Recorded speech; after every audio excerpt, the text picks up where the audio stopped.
ರಾಜ್ಯ ಸರ್ಕಾರದ ಗ್ಯಾರಂಟಿ ಯೋಜನೆಗಳು ಅಂತ ಬಂದಾಗ ಆಲ್ಮೋಸ್ಟ್ ಎಲ್ಲ ದುಡ್ಡು ಇದಕ್ಕೆ ಸುರಿತಾ ಇದ್ದಾರೆ. ರಾಜ್ಯದಲ್ಲಿ ಯಾವುದೇ ಅಭಿವೃದ್ಧಿ ಕೆಲಸಗಳು ಆಗ್ತಾ ಇಲ್ಲ ಅನ್ನೋ ನಿಟ್ಟಿನಲ್ಲಿ ಜನಸಾಮಾನ್ಯರು ಆಕ್ರೋಶವನ್ನ ಕೂಡ ವ್ಯಕ್ತಪಡಿಸ್ತಾ ಇದ್ದಾರೆ.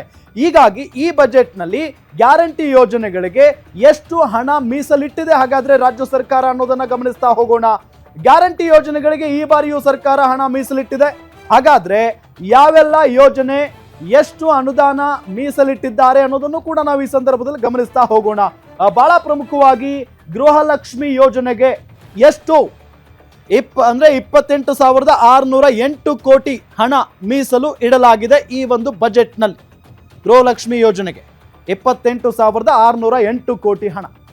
ಇನ್ನು ಅನ್ನಭಾಗ್ಯ ಯೋಜನೆಗೆ 6,200 ಕೋಟಿ ರೂಪಾಯಿ ಮೀಸಲು ಇಡಲಾಗಿದೆ.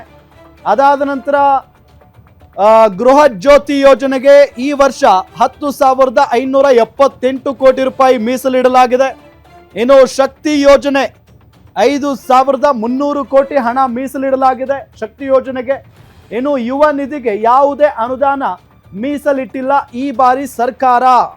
ಆದರೆ ಉಳಿದಂಥ ಎಲ್ಲ ಯೋಜನೆಗಳಿಗೂ ಕೂಡ ಇಂತಿಷ್ಟು ಹಣ ಅಂತ ಹೇಳಿ ಇಲ್ಲಿ ಮೀಸಲಿಟ್ಟಿದೆ ರಾಜ್ಯ ಸರ್ಕಾರ. ಬಹಳ ಪ್ರಮುಖವಾಗಿ ಗೃಹಲಕ್ಷ್ಮಿ ಯೋಜನೆಗೆ 28,608 ಕೋಟಿ ಹಣನ ಮೀಸಲಿಟ್ಟಿರೋದನ್ನು ಕೂಡ ನಾವು ಗಮನಿಸ್ತಾ ಇದ್ದೀವಿ. ಬಹಳ ಪ್ರಮುಖವಾಗಿ ಪ್ರತಿ ತಿಂಗಳು ಹೆಣ್ಣು ಮಕ್ಕಳಿಗೆ 2,000 ಅಂತ ಹೇಳಿ ಕೊಡಲೇಬೇಕಾಗುತ್ತೆ. ಇದೆಲ್ಲದರ ಜೊತೆಗೆ ಈ ಗ್ಯಾರಂಟಿ ಯೋಜನೆಗಳಿಂದ ರಾಜ್ಯದಲ್ಲಿ ಅಭಿವೃದ್ಧಿ ಆಗ್ತಾ ಇಲ್ಲ, ನಮಗೆ ಹಣನೇ ಬೇಡ ಅನ್ನೋ ನಿಟ್ಟಿನಲ್ಲಿ ಮಹಿಳೆಯರು ಕೂಡ ಆಕ್ರೋಶವನ್ನ ವ್ಯಕ್ತಪಡಿಸಿರೋದನ್ನು ನಾವು ಗಮನಿಸ್ತಾನೆ ಇದ್ವಿ. ಸೊ ಈ ನಿಟ್ಟಿನಲ್ಲಿ ಈಗಲೂ ನಾವು ಗ್ಯಾರಂಟಿ ಯೋಜನೆಗಳನ್ನು ಯಾವುದೇ ಕಾರಣಕ್ಕೂ ಕೂಡ ಕೈ ಬಿಡಲ್ಲ.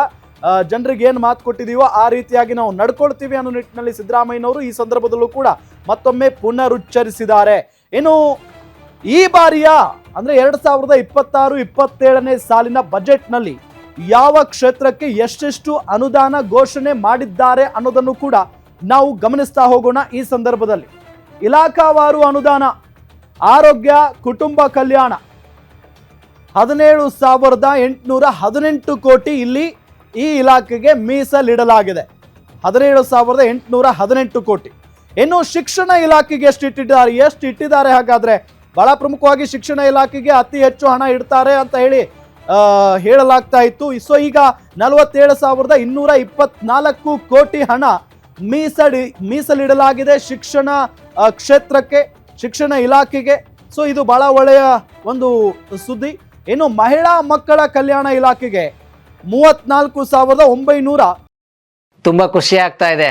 ಯಾಕೆಂದ್ರೆ ಇವತ್ತು ಎಷ್ಟೋ ಜನ ಮಹಿಳೆಯರು ಹೇಳ್ತಾ ಇದ್ರು, ನನಗೆ PCOD ಪ್ರಾಬ್ಲಮ್ ಇತ್ತು ಸರ್, ಥೈರಾಯ್ಡ್ ಪ್ರಾಬ್ಲಮ್ ಇತ್ತು ಸರ್, ಆರಾಮಾಗಿ ನಾನು ಸಣ್ಣ ಆದೆ ಸರ್, ತುಂಬಾ ಥ್ಯಾಂಕ್ ಯು ಅಂತ ಎಷ್ಟೋ ಜನ ಹೇಳ್ತಾ ಇದ್ರು. ನಿಮಗೆ PCOD ಪ್ರಾಬ್ಲಮ್ ಇರಲಿ, ಥೈರಾಯ್ಡ್ ಪ್ರಾಬ್ಲಮ್ ಇರಲಿ, 100% ನೀವು ಸಣ್ಣ ಆಗಬೇಕು, ಆರೋಗ್ಯದಲ್ಲೂ ಸಮೇತ ತುಂಬ ಚೇತರಿಕೆ ಆಗಬೇಕು ಅಂದರೆ ಪ್ರತಿದಿನ ನಮ್ಮ ಜೀನಿ ಸ್ಲಿಮ್ನ ಯೂಸ್ ಮಾಡಿ. ಯಾಕೆಂದರೆ ಜೀನಿ ಸ್ಲಿಮ್ಮು ಒಂದು ಉತ್ತಮ ಆಹಾರ. 29 ಕೋಟಿ ರೂಪಾಯಿಯನ್ನ ಮೀಸಲಿಡಲಾಗಿದೆ ಮಹಿಳಾ ಮಕ್ಕಳ ಕಲ್ಯಾಣ ಇಲಾಖೆಗೆ.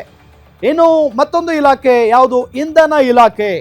ಇಂಧನ ಇಲಾಖೆಗೆ 29,947 ಕೋಟಿ ರೂಪಾಯಿಯನ್ನ ಮೀಸಲಿಡಲಾಗಿದೆ.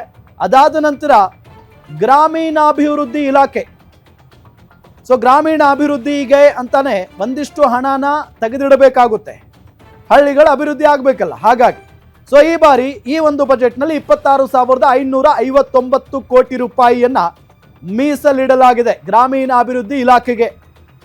ಅದ ನಂತರ ನೀರಾವರಿ ಇಲಾಖೆಗೆ ಎಷ್ಟು? 22,436 ಕೋಟಿ ರೂಪಾಯಿಯನ್ನ ಮೀಸಲಿಡಲಾಗಿದೆ.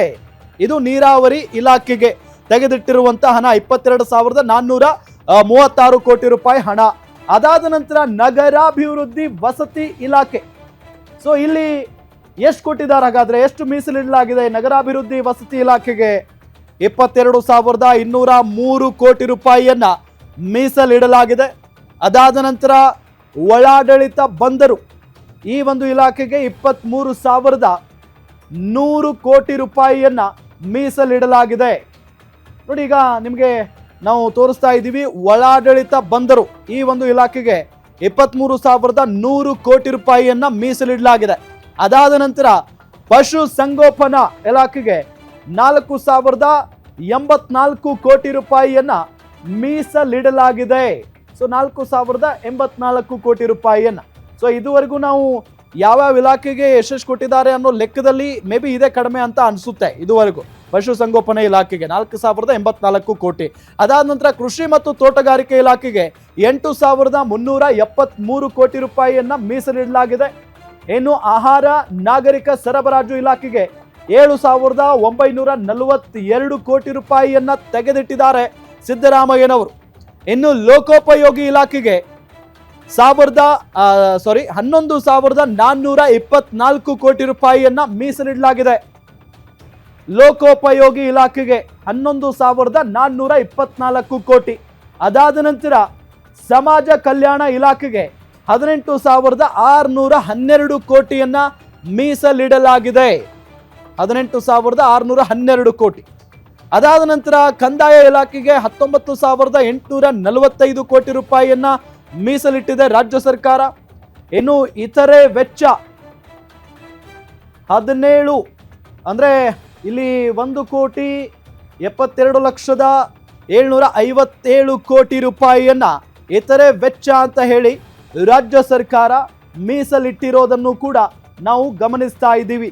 ಸೊ ಈ ನಿಟ್ಟಿನಲ್ಲಿ ಇಲಾಖಾವಾರು ಎಷ್ಟೆಷ್ಟು ಅನುದಾನವನ್ನ ರಾಜ್ಯ ಸರ್ಕಾರ ಈ ಒಂದು ಬಜೆಟ್ನಲ್ಲಿ ಘೋಷಣೆ ಮಾಡಿದೆ ಅನ್ನೋದಕ್ಕೆ ಇದು ಸಾಕ್ಷಿ.